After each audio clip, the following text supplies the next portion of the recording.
حبايبي، شلونكم؟ شو اخباركم؟ ان شاء الله الكل يكون بخير وهو قاعد يشوف هذا الفيديو.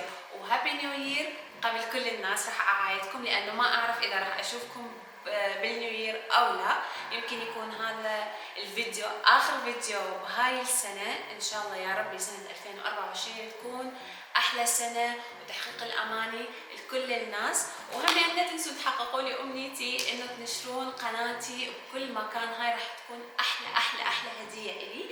واليوم اني حضرت لكم سله كبيره مال شغلات استخدمتها، واكو منها اللي عجبني، اكو منها اللي ما عجبني، اكو منها حرامات تضيعون فلوسكم عليها، واكو منها اللي حلال بيها كل فلس. فاذا انتم تحبون هيك نوع من الفيديوهات يلا تابعوا الفيديو للاخير.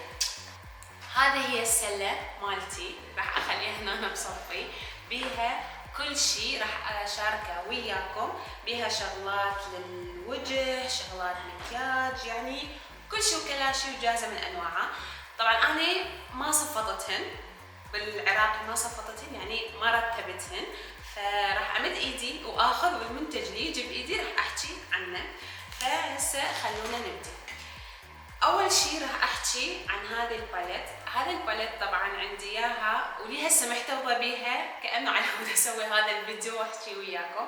هذا الباليت ب تو شيت مال احمر خدود وتو شيت مال هايلايتر. شوفوها معدومه بس انا كلش احبها، بس خلص يعني ما اقدر استخدمها لان صالها سنوات عندي. اخذتها من H&M بس ما اعرف اذا اقدر اراويكم. والله لي هسه بيها روح، ما اعرف اذا يبين او لا، بس انه بنات الهايلايتر مالتها كلش كان حلو، كلش احبه. احنا هسه H&M طبعا بروسيا ماكو، تدرون بعد اللي مطلع على الاوضاع او لا، مطلعين عليهن او لا، بس اذا موجود ببلدكم H&M فجيبوها وانتم غامضين، وسعرها كان كلش رخيص، يمكن $2. وعندي هنا هذا المنتج، هذا الكريم اعتقد ماكو احد ما سمع عنه. الانستغرام هجبي، انا صراحه ما جبته على مود الهبه، انا جبته لانه الدكتوره مال الجلديه مالتي وصفت لي اياه. صراحه كلش احبه ولي هسه قاعده استخدمه، وكل ما تخلص عندي علبه اجدده. طبعا هنا أنا عندي بس علبتين، بس علبتين، مع انه انا بستخدمه كلش هوايه وعندي احتياط، وكل ما يقرب يخلص اروح اجيبه، اخاف ينقطع من السوق.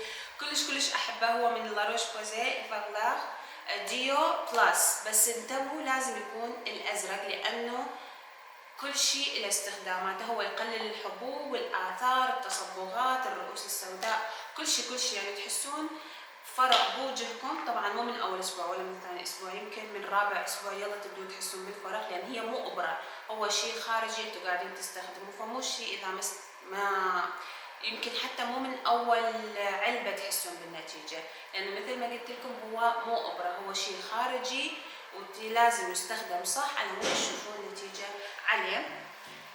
عندنا هسه هذا المنتج روسي، يعني الناس يمكن بس اللي عايشه بروسيا راح تعرفها، بس الناس اللي توصل لهم هذه المنتجات بالعراق، لان المنتجات موجوده لانه يجوهم عن طريق بيلاروسيا وما ادري منو. هذا منتج كلش رخيص، سعره $1.50. هو يرطب منطقه حول العين. هو الصراحه يعني يرطب، بس انه حاله حال اي منتج. بس انا مو كلش حبيته لانه ما حسيت يسوي لي شيء، يعني هو ممكن بس تخلوه وبعدين تخلون عليه المكياج وخلاص، ما يستخدم كاي شيء ثاني. بعدين عندنا هذا المنتج هو ريكسونا مزيل للعرق، في 3. هذا كلش ريحته طيبه، كلش حلو، كلش بالصيف يعني هو احسن شيء، ما يسبب تعرق، ما يسبب تحسس اذا انتم من الاشخاص اللي عندكم حساسيه لهذه الشغلات. كلش حلو، كلش انصح به ويفي بالغرض خصوصا بالشتاء مالتنا. هسه عندنا هذا المنتج من لوريال، هو كريم ليف ان، همين 10 في 1، غالي على الفاضي، ما حسيت يسوي اي شيء. انا طبعا استخدمته لاخر قطره. استخدمته مثل ما التعليمات، وانا بي طبيعة اي شيء اجيبه لازم اشوف فيديوهات عنه، اقرا عنه شلون طريقة استخدامه، الناس تمدح بيه او لا. فجربته والصراحة حسيت انه اكو هواية منتجات رخيصة مثله واحسن يعني، فوجوده مثل عدمه. نجي على هذا المنتج همين الكريم، هو جل كريم من لوريال. هاي المجموعة اكيد تعرفوها، انشهرت بالهايرونيك، كلش انشهرت. انا استخدمته همين مثل ما واضح لكم الاخر قطرة. يرطب حلو، يعني يسوي شغله انه هو يرطب، بس انه يعني يعالج الخطوط ومن السوالف ما اعرف، يمكن من خامس علبة يبين، بس انا ما شفت هذا الشيء ابد. ممكن انه هو يرطب ايه. نجي هسه هاي راح اسوي لهم يعني فقرة واحدة. هذني ال SPF واقيات الشمس، هذا كلش حلو بالالوفيرا.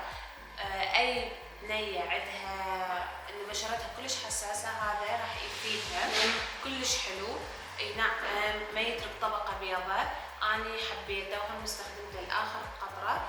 شوية ممكن البعض يكون سعره غالي، هذا البديل الارخص للناس هم قلت اللي عايشة بروسيا. طبعا كل المنتجات باساميها انا راح اكتب لكم اياها جوا بصندوق الوصف، اخاف تريدون ترجعوا لها وتستفادون من عندها. بس انه هذا يعني تقريبا يطلع سعره 25 دولار، هذا سعره 5 دولارات، فاعتقد الفرق واضح. بس هذا مائي اكثر، يعني تحتاجون تعيدون عليه كل شوي.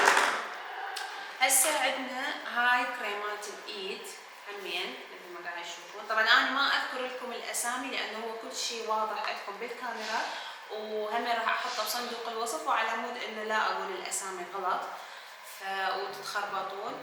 طبعا وذني الكريمات وجودا مثل عدمهم، فحتى ماكو داعي اصلا ترجعوا لهم لانه شيء ما منه فايده. هسه راح نجي الاحسن فيتامين سي انا استخدمته بحياتي اللي هو من ريشي.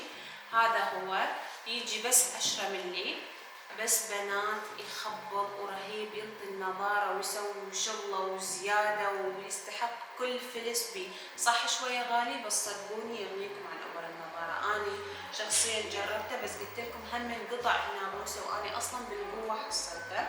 فهسه دا استخدم بداله لاروش بوزيه همين نفس الشيء، والله همين دا اشوف عليه نتيجه كلش حلوه.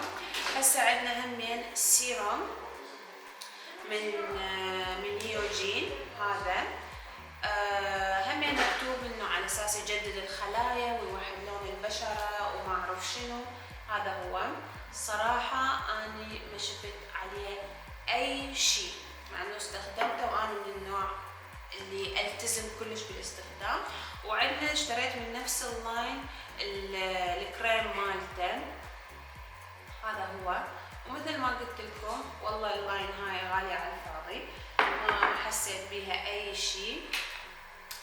ونجي على الكريم مال العيون، همين هياته مستخدمته وفارغ واخر قطرة. هذا من ميزون، هذا العلبة كلش حبيته. هذا الكريم، وهاي معروفة الماركة تستخدم كل الشغلات مال حلزون، يعني اكيد تعرفون هذا السائل الهلامي مال حلزون.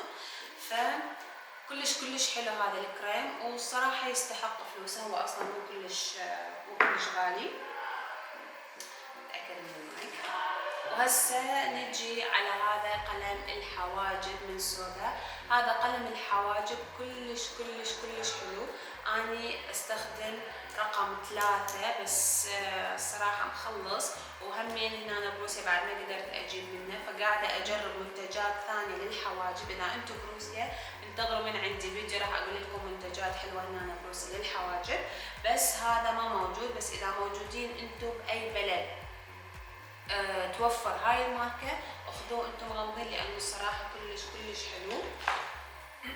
نجي همين على منتج للحواجب اللي هي هاي صابونة الحواجب. صراحة اصلا يابسة لانه ما حبيتها ابد، يابسة يعني معنى الكلمة يابسة. هاي نصحتني بيها وحدة تشتغل ماركة مال مكياج من لاميل، بس صراحة كلش سيئة. وهمين قلت لكم غالية على الفاضي.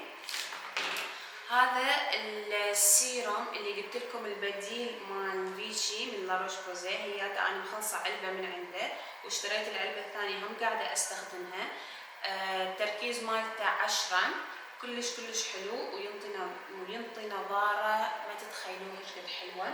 وكل بنيه لما تعدي ال20 لازم تبدي تستخدمه بروتينها الصباحي. وطبعا لازم تستخدمينه قبل واقي الشمس لانه هو يعزز من فعاليه واقي الشمس، فلا تخافين انه تطلعين بالشمس ولا ما تستخدميه.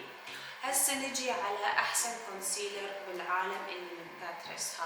هذا الكونسيلر انا كلش احبه، درجتي به هي 20 وارم بيج.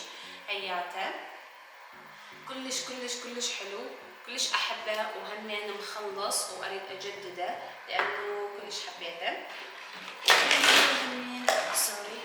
عندي همين من نفس هذا اللاين، هاي الماسكات همين مال عيون. كلش حلو هذا الماسك، عم بسجل ما كلش حلو هذا الماسك، بس عيبه شنو؟ انه الاكسباير مالته من تفتحوا 3 اشهر، وانا مو من النوع اللي دائما اتذكر اخلي الماسكات اللي تحت العين، فبسرعه خلاص باعوا حتى بعدني ما مخلصته. بس اكسباير اني اخاف اخلي شيء على عيوني اكسباير تدوم بعدها، يعني اذا صار بيها شيء وين اروح؟ فظل بس لازم تستخدموه بشكل منتظم، يعني على مود تشوفون عليه فعاليه ونتيجه ما يخلطكم. هسه نجي على هذا المنتج بالفيتامين سي. هي يجي عباره عن مقشر بيلينج يعني بس بشكل ديسك هيجي شكله. خليني اراويكم شكله. هاي الطريقه يجي بس انه تخلون اصبعكم هنا ايديكم هنا وتسوون تقشير للوجه. انا صراحه ما استمريت عليه لانه ما شفت عليه نتيجه، لانه الشيء اللي ما اشوف عليه نتيجه يعني اضوج استمر استخدمه، فما حسيت عليه شيء فعفته لا تضيعوا نفوسكم عليه لانه ما يسوى. هسه نجي على هذا الفاونديشن من ماركه كوريه، صنع في كوريا يعني اسمه كولاجين.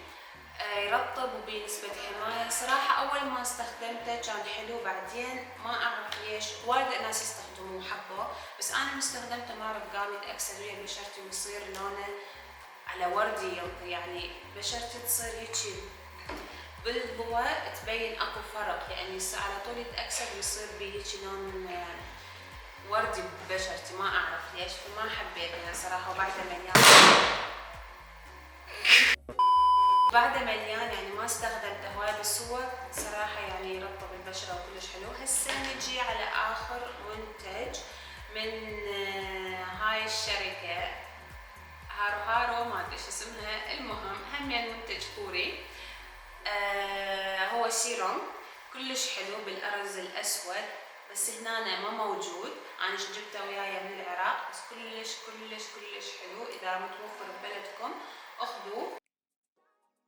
وهاي يا بنات بهذا الفيديو شاركت وياكم منتجات استخدمتها خلال آخر 6 اشهر بحياتي، وأي شيء استخدمه أو إنه حبيته أو ما حبيته راح أشاركه وياكم، سواء بالإنستغرام أو هنا من الشورتس اللي أنزلها بشكل دوري على القناة، أو من خلال أجمع لكم إياها وأسوي لكم هيجي فيديو حلو كل الشغلات اللي استخدمتها وحبيتها والشغلات اللي ما حبيتها.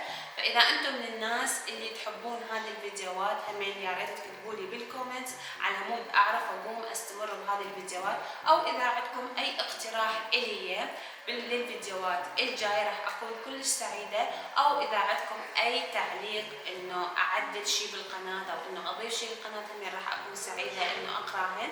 ولا تنسوا تدعموني باللايك وتنشرون هذا الفيديو لكل صديقاتكم حتى تعمل فائدة علينا كلنا. أحبكم كلش هواية وأشوفكم فيديو ثاني. باي.